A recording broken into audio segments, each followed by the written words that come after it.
Pays sahélien, situé au sud du Sahara, le Tchad, de par sa géographie, est un pays fragilisé par les effets des changements climatiques. En plus du désert, qui occupe la grande partie septentrionale du pays, s'ajoute la dégradation de l'environnement par les populations elles-mêmes, tantôt pour l'énergie, tantôt pour élargir l'espace culturel. L'extrême température, la faible pluviométrie, les conflits fonciers, l'exode rural et bien d'autres maux rendent vulnérable la population. Aux grands mots, des grands remèdes, dit-on, le projet de renforcement de la productivité des exploitations agro-pastorales, familiales et résilience, REPER, financé par l'État tchadien et le FIDA, apporte à contribution en améliorant la productivité agro-pastorale à travers des activités d'adaptation au changement climatique dans la zone sahélienne centrale. Les champs abandonnés pour cause d'infertilité sont récupérés à travers la technique de restauration des sols qui sont notamment les demi-lunes, le zé et les cordons pierreux. La mise en place de ces techniques se fait avec l'implication massive des paysans à travers la haute intensité de la main-d'œuvre, IMO.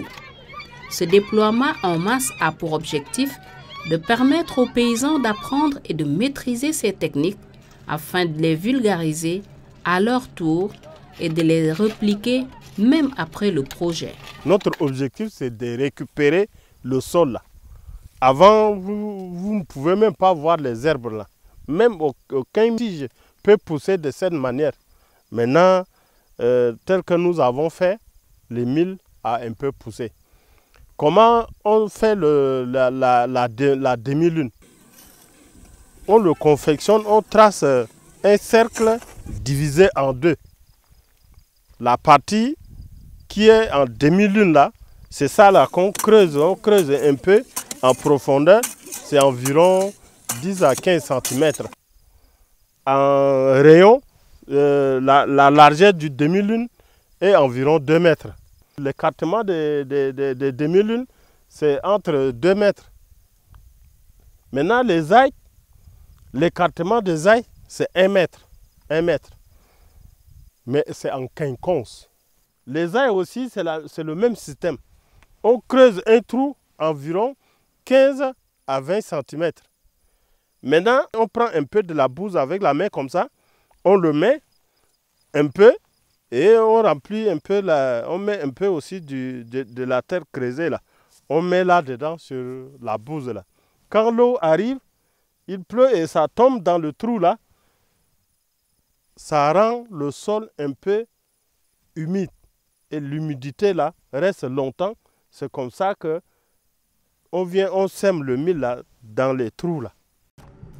Des expériences antérieures qui ont porté fruit, le projet REPER s'appuie sur ses partenaires tout d'abord pour identifier les zones à récupérer, former les producteurs et contribuer au bien-être de ces derniers.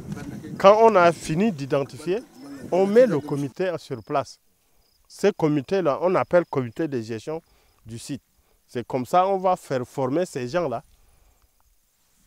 sur la thématique comment on fait les ailes, comment on fait les demi-lunes.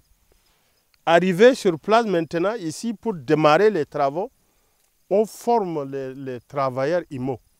Les gens qui viennent pour faire ce travail-là, en haute intensité de la main-d'œuvre.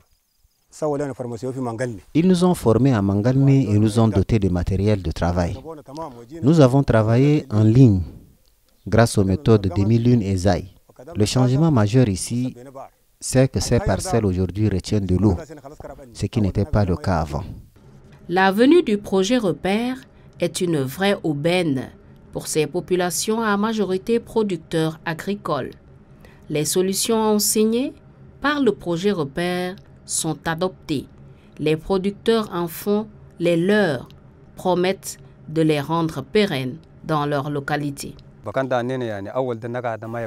Ils nous ont montré comment viabiliser ces terres qu'on a abandonnées autrefois.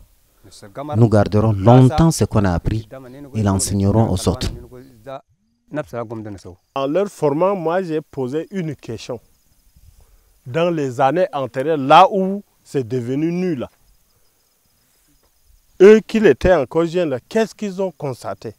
Et ils m'ont dit que cette partie-là, c'était tout touffu. Et qu'est-ce qui a fait que ce n'est plus touffu? Et même ils ont dit que c'est parce que les gens ont cherché des champs devant et c'est devenu nu. Ils ont coupé devant, ils ont abandonné.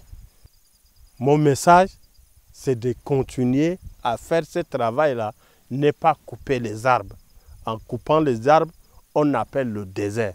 Et si le désert s'installe, plus à 10 ans, 15 ans après, peut-être qu'ils ne seront plus là dans leur village. Ils vont se déplacer. Les résultats sont plus qu'encourageants.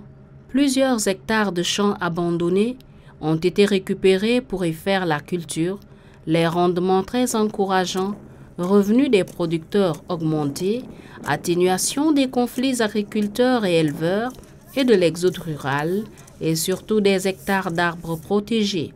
Cela dit, combien ce volet du projet est transversal à la résilience, à la protection de l'environnement et au maintien de la paix sociale.